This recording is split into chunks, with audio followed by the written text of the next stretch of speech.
Hebu niangalie binti yako yule cute aliyeondoka nyumbani. Aliondoka akiwa hivi?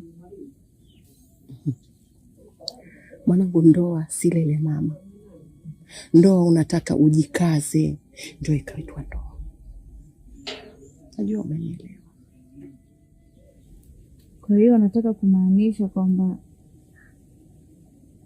hata baba anakufanyia hiki ninachofanyiwa mimi? Kitu gani hicho kibaya?